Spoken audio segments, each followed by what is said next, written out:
Hello, everybody.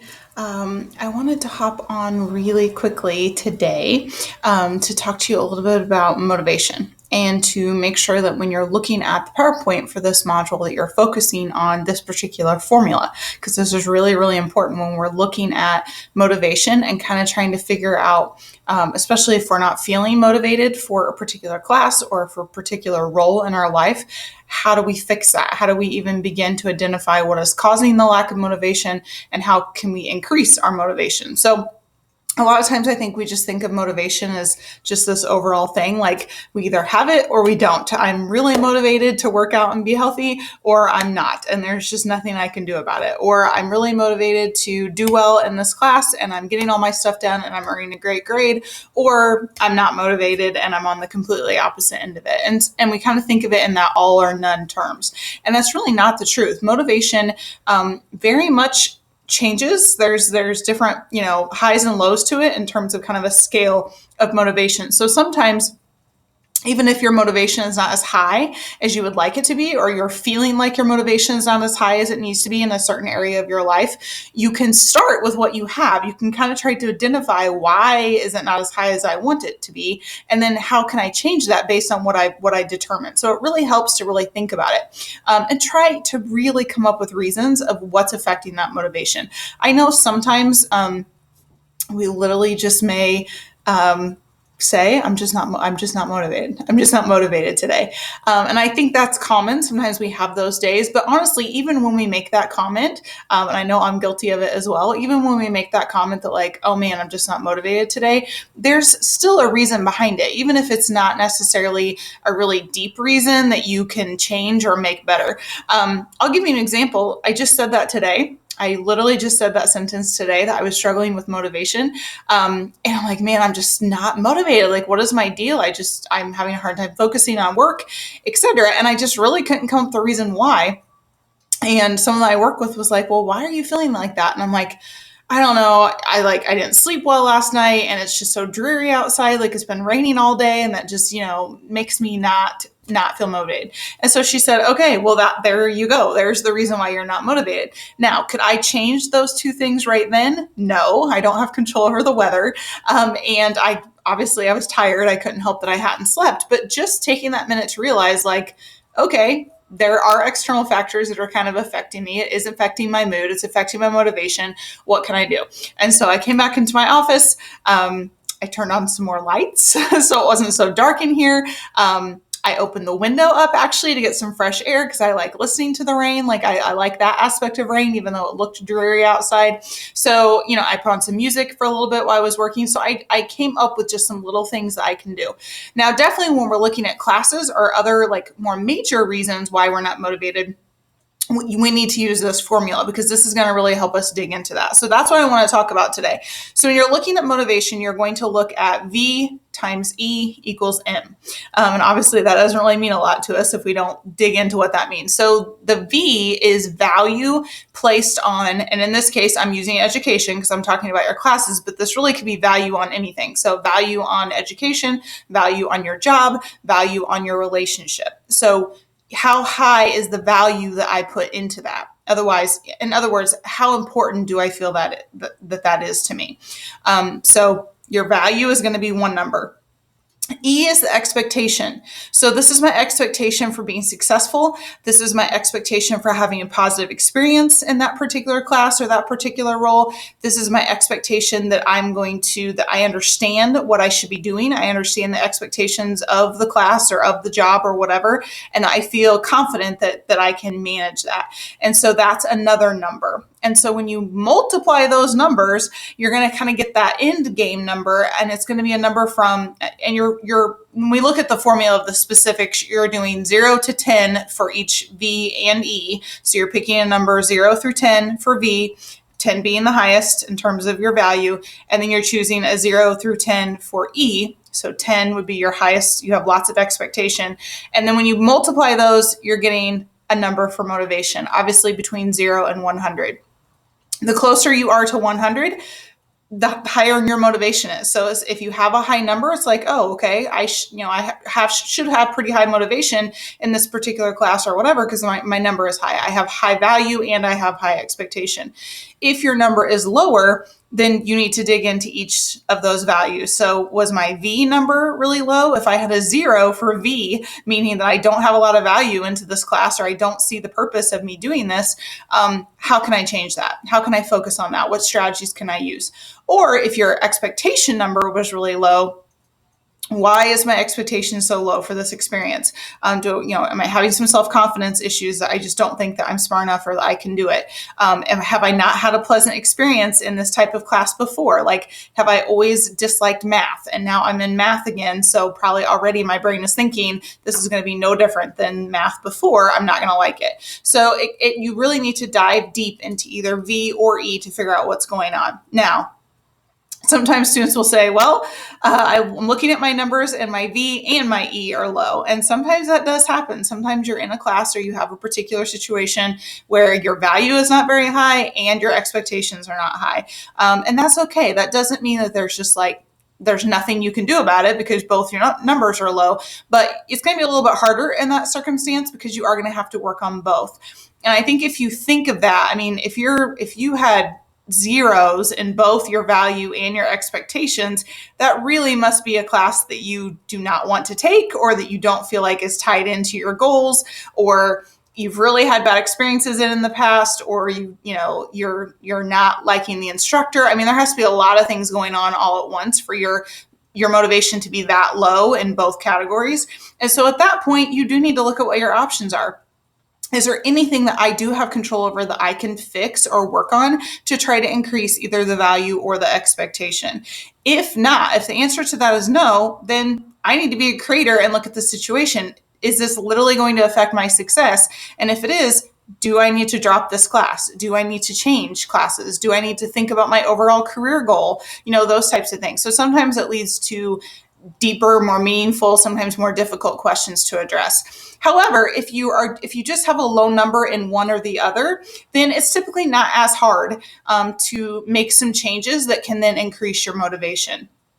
The key to it is you're going to have to make some changes. You're going to have to consciously, make some effort in whichever category it is to try to increase what you need. So if we're looking at values, we can kind of break that down into two. We can look at valued outcomes for the class, and we can also look at valued experiences.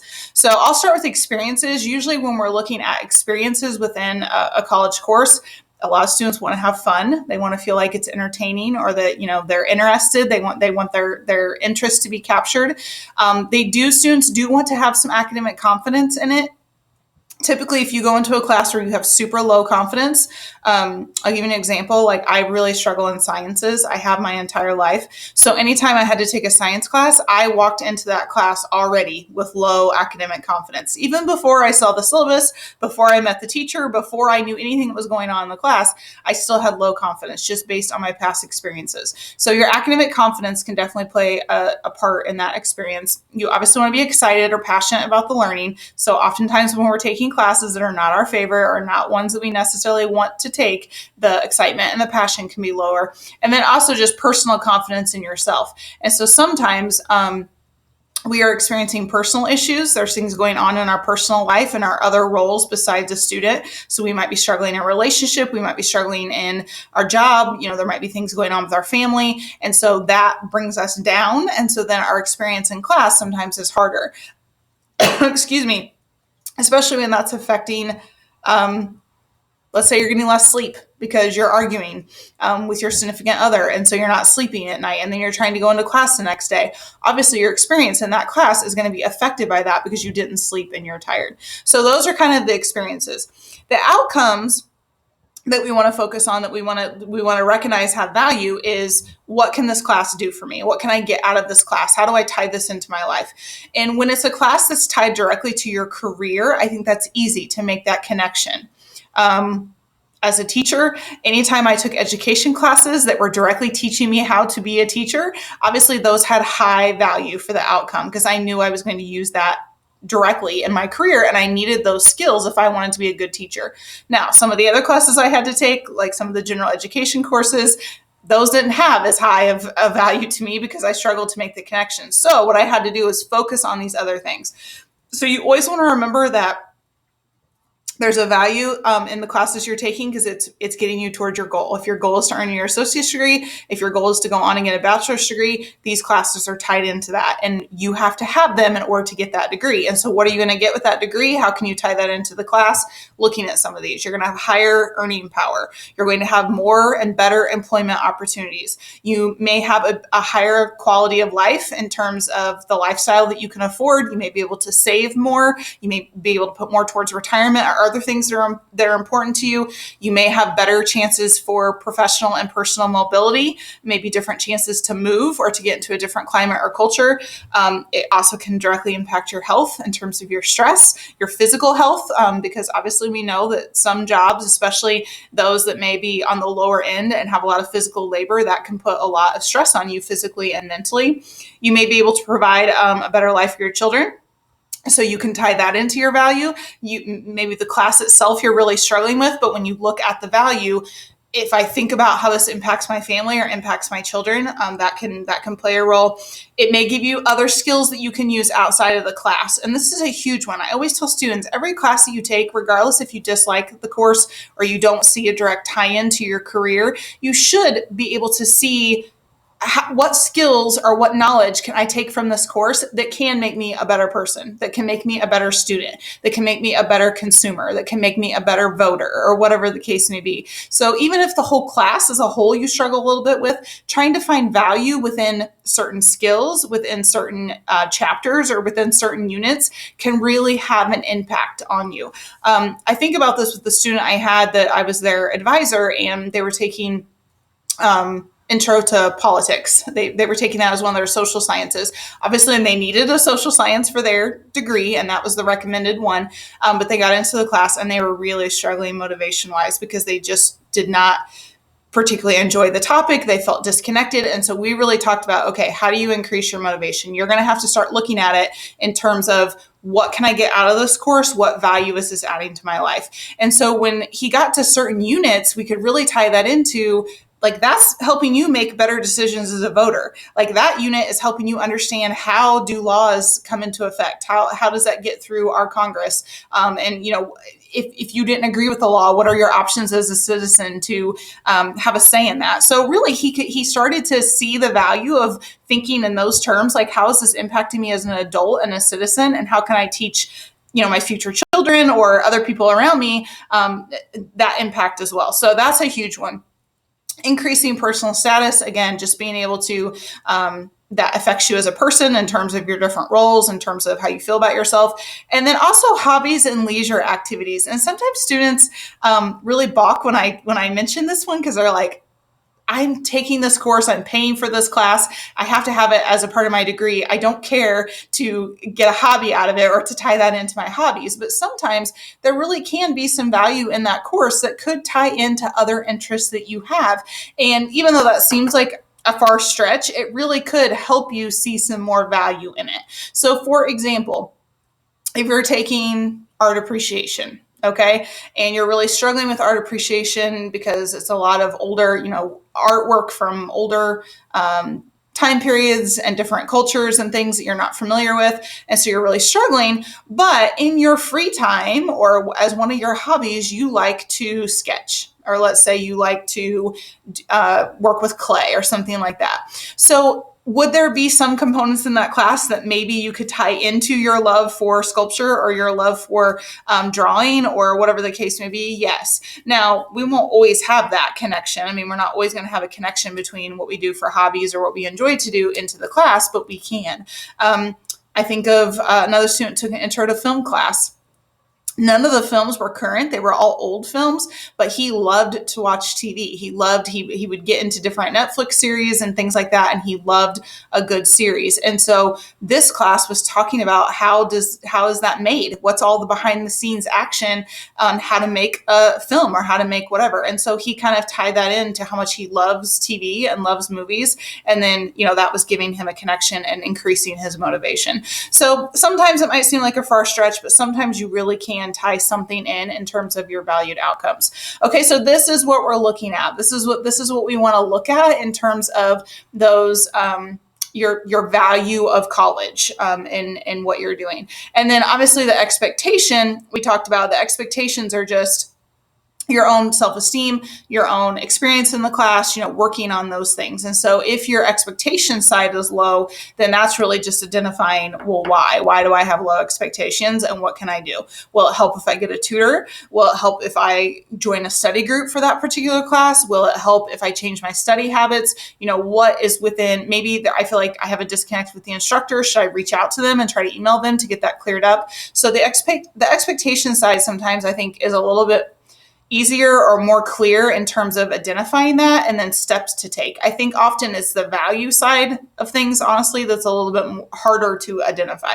But in terms of your motivation, you want to be able to look at both. Okay, so I would encourage you during this unit, think about this. I would encourage you to think about all the classes you're in right now and stop and do this for yourself. Do a little motivation quiz and do the math. If you're rating your value and your expectation for your Math 104 class, what does it look like? And how high is your number? If your number is 50 or above, you're probably in pretty good shape for motivation. If it's under 50, that probably means you're struggling in that class a little bit. And what are some things that we can do? And obviously, this will be the time also to reach out to other people. Do I need a tutor? Do I need to speak to my instructor?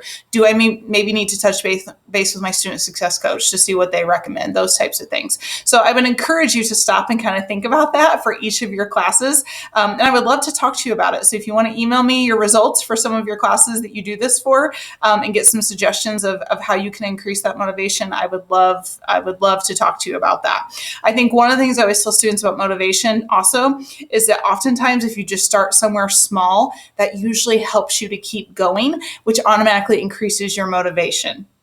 So if you feel really unmotivated to do anything and you have a whole stack of schoolwork that needs to be done, maybe making yourself flip through some note cards that you need to review for a quiz for 5 minutes. And then usually once you get started, even if you've said you're only going to have to do it for 5 minutes, typically you will keep going beyond that 5 minutes because you already did the work of getting the note cards, getting them out, and you start studying, and usually then you'll get into it and it will carry you over beyond the 5 minutes. And so that then is automatically increasing that motivation because you started small and then you added to it. So that's a huge part of motivation too, is not just sitting back and waiting for it to hit you, right?